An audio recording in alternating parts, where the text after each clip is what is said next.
There are plenty of learning moments at the track, whether you spin the car or go off track. Today, we are going to be reacting to some of our fails from some of our drivers.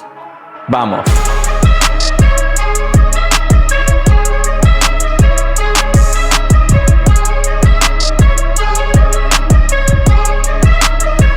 Okay guys, welcome back. Let's roll the first clip.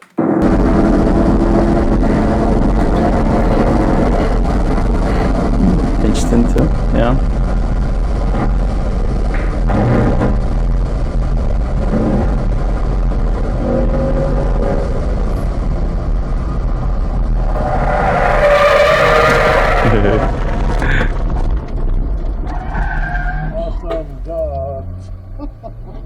A little chuckle. Okay guys, let's go back to the start of this and the start of what I consider the problem. So here we are at Virginia International Raceway. This is a C8 Corvette Z51 on Hoosiers. The reason I say this is where the problem starts is because just before entering the VIR uphill S's, Alvin had a pass. Oh, sorry, this was Alvin, by the way. Alvin had a pass to the inside, and it's a car that he was chasing for a few laps, so I'm pretty sure there was a little bit of patting himself on the back.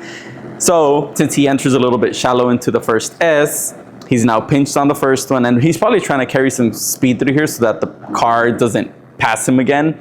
The problem is going to be up here. Look at the brake, or at least this is what I think. He goes to big brake and he chops the brake off. The car automatically starts rotating, and at that point the car goes off camber or it falls off. So in reality, like, it was going to be impossible to save it. We're lucky. We've seen a lot of people actually go in here into the tire wall. So it's funny now because there was no big carnage, but definitely a puckering moment. Okay guys, let's check out the next clip.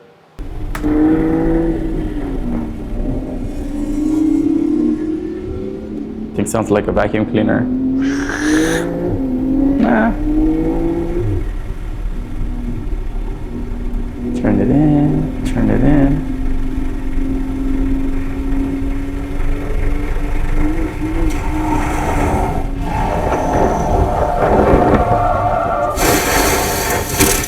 Oh wow.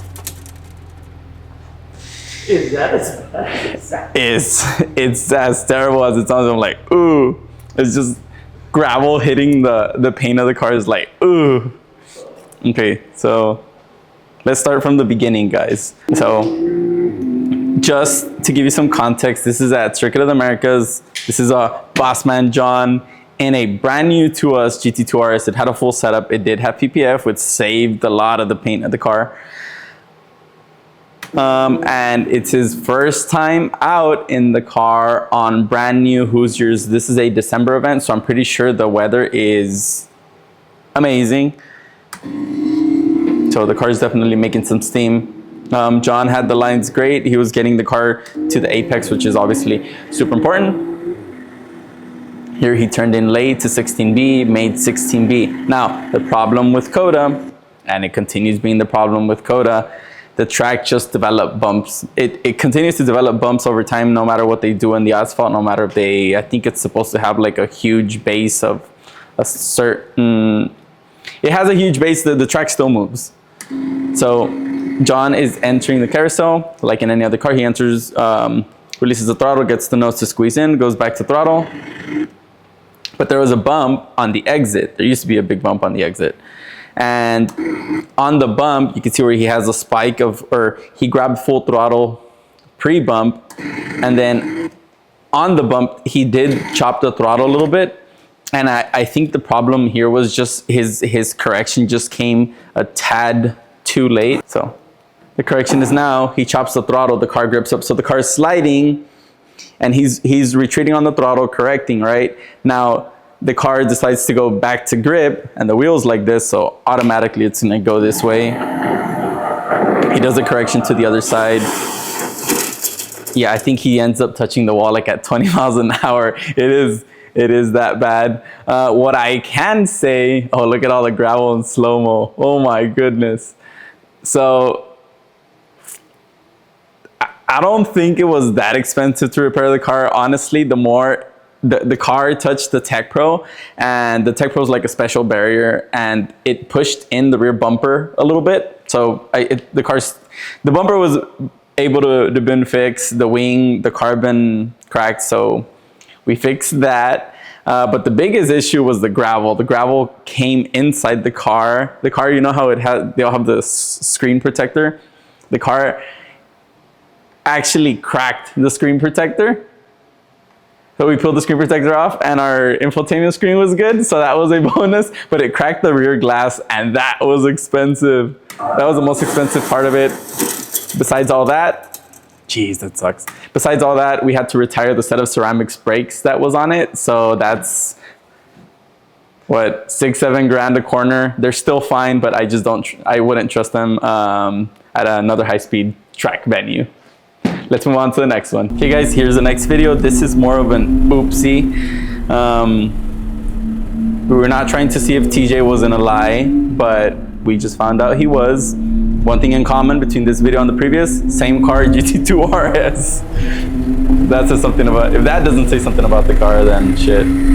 So, boom, smacks that cone.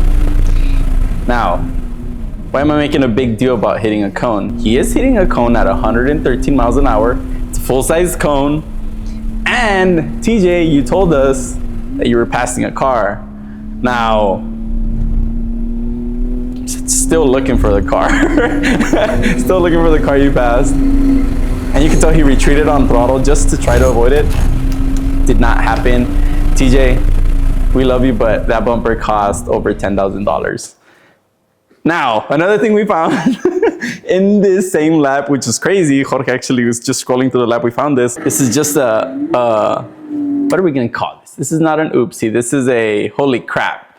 Holy crap moment. This is a holy crap moment. So this is on the same lap, literally the exact same lap, and this is why it's so important for drivers to communicate. Now the car in front of TJ is a Revolution, so him giving point buys is gonna be super tough, but at 19 you cannot commit to run the racing line and then go into pits. You're gonna see exactly why Jorge caught this, and this is a big no-no for sure. You see the Revolution striking out, and he puts his hand up like, hey, I'm going into the pits.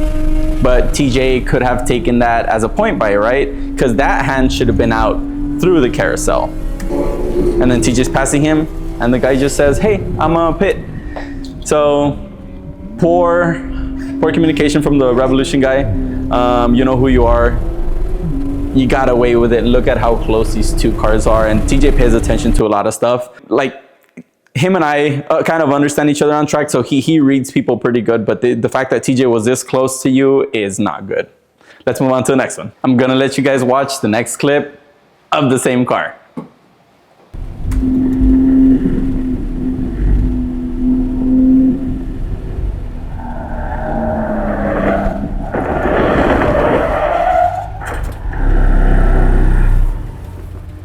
Jesus. Just to let you guys know, this one's not as surprising to me because I was in the right seat. So Ryan's going into the S's with great pace. He decides to go 5 to 6 without lifting or just by lifting without going to the brakes. So he didn't settle the car on the way in. So the car starts sliding. He keeps throttle. So he slid, corrected, which is good. The car kept rotating. He corrected again, and then he brought the throttle out of it. The second he grabs the throttle out of it, the car was definitely gonna grip up, right? Or the rear of the car was gonna grip up. Now, the car is gonna grip up, and guess how much wheel he has? He has a ton of wheel to the left. At this point, he has also shuffled the wheel, so he was like this, and then he shuffled it more. So at this point, you just no longer know where zero is on the wheel. Car slides, he gives it wheel, he gives it more wheel, car grips up. It has a ton of left wheel, so the car is just gonna pirouette. And then he goes to the brakes, and I'm telling, like, I grab that steering wheel and I'm like, let's make sure that it's at full lock, because sometimes I didn't see how many rotations it had. And we slide through the gravel. touched the wall. He nicked one of the dive planes, and that's all the damage for that one. Obviously the gravel hit the splitter and all that stuff, but the splitters on these cars are meant to be consumables. I am officially coining our GT2 RS as our dump truck because it loves to collect gravel. Next video, and I swear it's the last one on our GT2 RS. Like I said, it likes to hunt for dirt. Let's check out this video.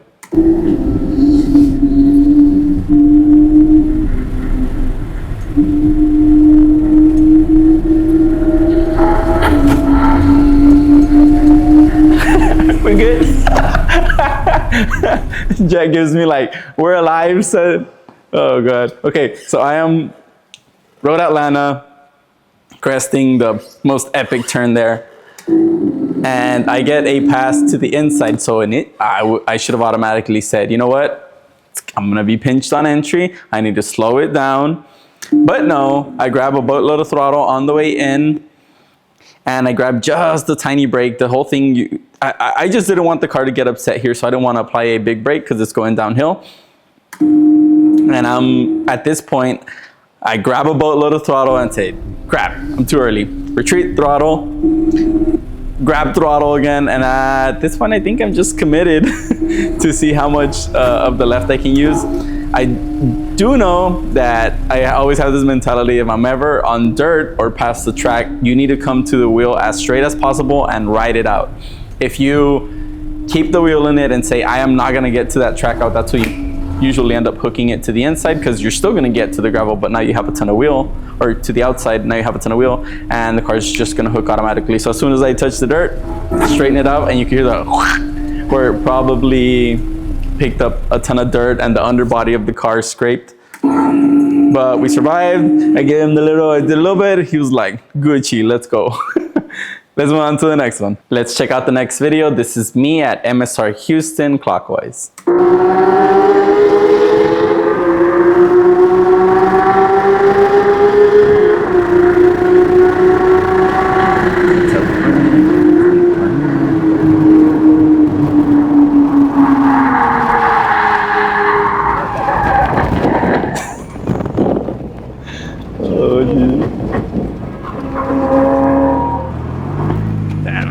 That hurts. That hurts to watch. Okay guys, so this is me in our 991.1 GT3 RS. First thing we're gonna show you guys is the problem. One of the problems. I went into a high-speed sweeper the way I was previously going to, but this time I had just gotten a pass, so definitely I'm back there patting myself on the back. I chased this GT3 for a few laps. I'm pretty sure he had an epic view of me just sliding off the track. So I get a pass. If you see my onboard, I'm still looking back, and I'm like, okay, let's go. Go to the brakes, turn the car in, go to throttle, the car starts sliding, I correct. I stay on throttle this whole time. I just kept the same amount of throttle. And honestly, I corrected for that first slide, I think decently. As soon as I touched grass, it was done. There was nothing anybody could do. As soon as the car touches grass, the grip just goes away. Now, previously on this lap, if I would have paid attention to the symptoms of what ended up causing this, I was seeing that I was having a ton of corrections in places that I usually wasn't having corrections.